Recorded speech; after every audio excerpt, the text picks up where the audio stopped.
Príbeh knihy Kristína Rojová v čase. Máme tu ďalšie zastavenie, ktoré sa nazýva Literatúra v samizdate.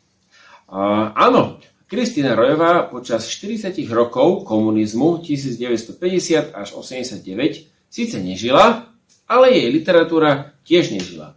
Takže nemohla sa vydávať. Máme tu písací stolík, ktorý v našej expozícii nie je ničím výnimočný, možno podobný máte ešte doma. Nedávno takýto nábytok sme mali.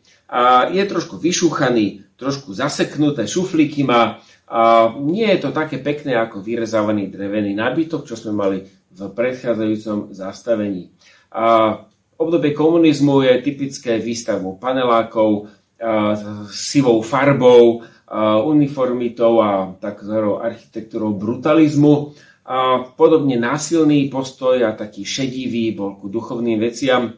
V 1950, približne v tých rokoch, bol zrušený Modrý kríž a všetká práca, ktorú zakladali sestry Rojové. Takisto ani kresťanská literatúra sa nesmela šíriť a keď niekto ju šíril, tak bol zákonom tvrdo postihovaný. A tak nachádzame sa v období, kedy kresťania žili, lebo bez toho to nejde, a žili v utajení.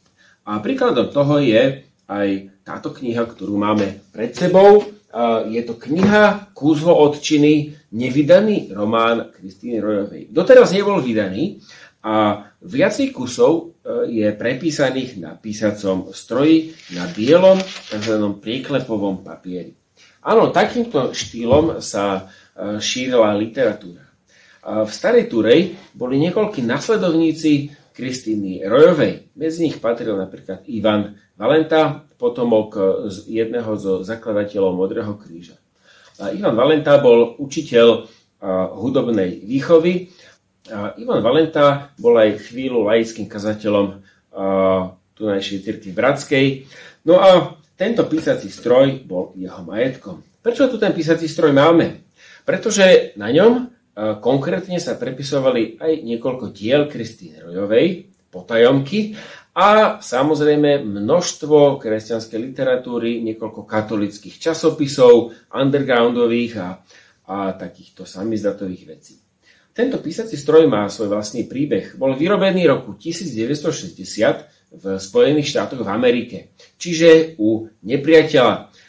Amerika bol nepriateľ Sovietskeho zväzu a komunistického zriadenia a tento stroj značky IBM Selectric 2, alebo tu, ak chcete, z Ameriky, bol prepašovaný začiatkom 70. rokov na Slovensko. Súvisí s tým meno Františka Mikloška, Ivana Valentu a ďalších. A tento písací stroj zakotvil v panelákovom byte Ivana Valentu a jeho manželky v spálni. Mali tam písací stolík, možno niečo podobné ako toto, ktorý mali prikrytý perinami. Keby prišla polícia alebo tajná služba, tak by povedali, že vetráme periny. V skutočnosti však pod týmto perinami bol písací stroj.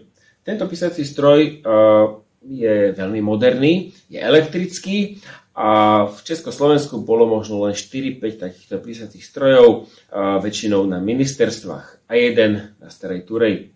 Špeciálny je tým, že v strede je kovová guľa s písmenami, ktorá sa plynule, ako človek píše, otáča a rýchlo otáča a otláča písmena.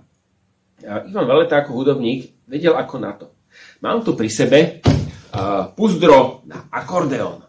Aj návštevníci sa ma pýtajú, že prečo tu máme puzdro na ťahaciu harmoniku. No pretože nikto by nečakal, že v ňom prenášajú nie harmoniku, ale písací stroj. A tak dielo, ktoré Boh začal skrze Kristínu Rojovú, pokračovalo aj v prísnom a tvrdom prenasledovaní počas komunizmu. Boží duch si cestu nájde.